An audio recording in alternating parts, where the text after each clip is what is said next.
Hello guys, welcome to my YouTube channel. तो guys, आज हम बात करने वाले हैं बाबर के बारे में। ज़हीरुद्दीन मुहम्मद उर्फ बाबर मुगल साम्राज्य के संस्थापक और प्रथम शासक था। इनका जन्म मध्य एशिया के वर्तमान उज़्बेकिस्तान में हुआ था।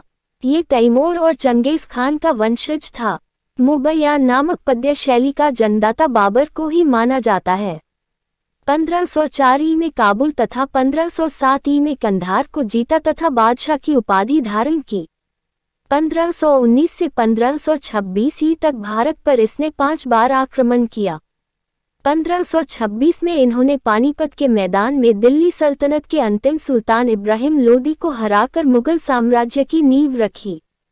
बाबर ने 1527 में खानवा, 1528 में चंदेरी तथा 1529 में घग्गर जीतकर अपने राज्य को सुरक्षित किया।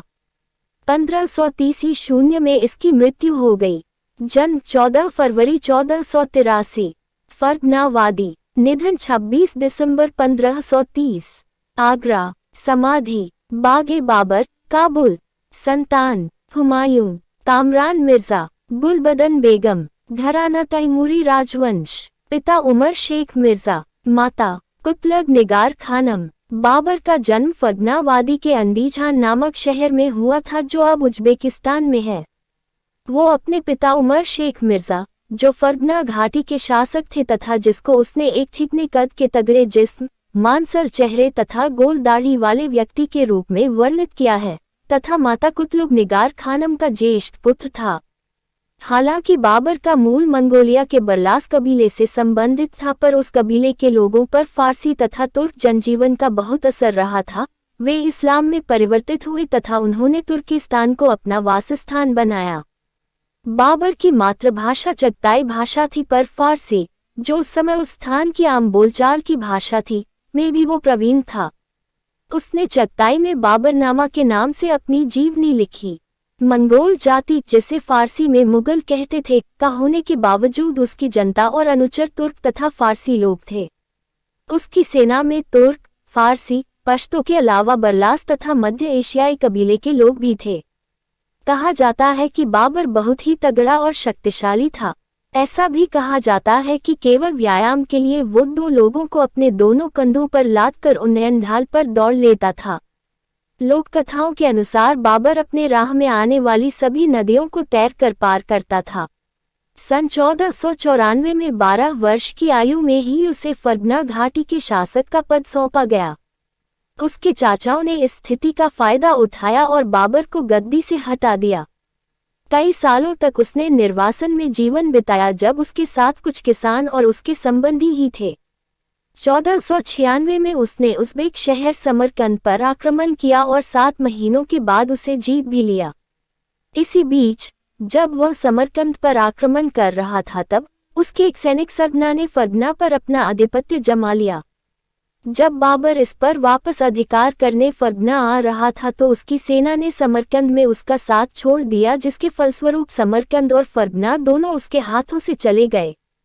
सन 1501 में उसने समरकंद पर पुनः अधिकार कर लिया, पर जल्द ही उसे उज़्बेक खान मुहम्मद शैबानी ने हरा दिया और इस तरह समरकंद, जो उसके जीवन की एक बड़ी ख्वाहिश थी, उसके हाथों से फिर वापस निकल गया।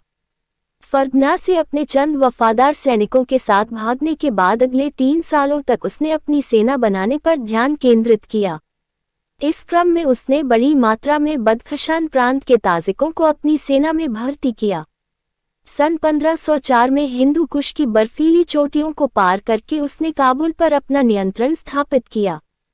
नए साम्राज्य के मिलने से उसने अपनी किस्मत के सितारे खुलने के सपने देखे। कुछ दिनों के बाद उसने हेरात के एक तैमूर वंशी हुसैन बेकर, जो कि उसका दूर का रिश्तेदार भी था, के साथ मोहम्मद शायबानी के विरुद्ध सहयोग की संधि की। पर 1506 में हुसैन की मृत्यु के कारण ऐसा नहीं हो पाया और उसने हेरात पर अपना नियंत्रण स्थापित कर लिया। पर 2 महीनों के भीतर ही साधनों के अभाव में उसे हेरात छोड़ना पड़ा। अपनी जीवनी में उसने हेरात को बुद्धिजीवियों से भरे शहर के रूप में वर्णित किया है।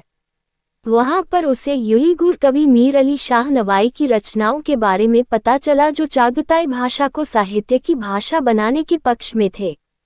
शायद बाबर को अपनी जीवनी चागताई भाषा में लिखने की प्रेरणा उन्हीं से मिली होगी। काबुल लौटने के 2 साल के भीतर ही एक और सरगना ने उसके खिलाफ विद्रोह किया और उसे काबुल से भागना पड़ा। जल्द ही उसने काबुल पर पुनः अपना नियंत्रण स्थापित कर लिया। इधर सन 1510 में फारस के शाह इस्माइल प्रथम, जो सफीवी वंश का शासक था, ने मोहम्मद शायबानी को हराकर उसकी हत्या कर डाली। इस स्थिति को देखकर बाबर ने हेरात पर पुनः नियंत्रण स्थापित किया।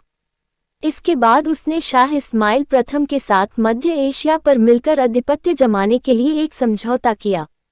शाह इस्माइल की मदद के बदले में उसने साफवियों की श्रेष्ठता स्वीकार की तथा खुद एवं अपने अनुयायियों को साफवियों की प्रभुता के अधीन समझा। इसके उत्तर में शाह इस्माइल ने बाबर को उसकी बहन खानजदा से मिलाया, जिसे शाह इस्माइल ने हाल ही में हराकर मार डाला था, ने कैद में रखा हुआ था और उससे विवाह करने की बलात् कोशिश कर रहा था।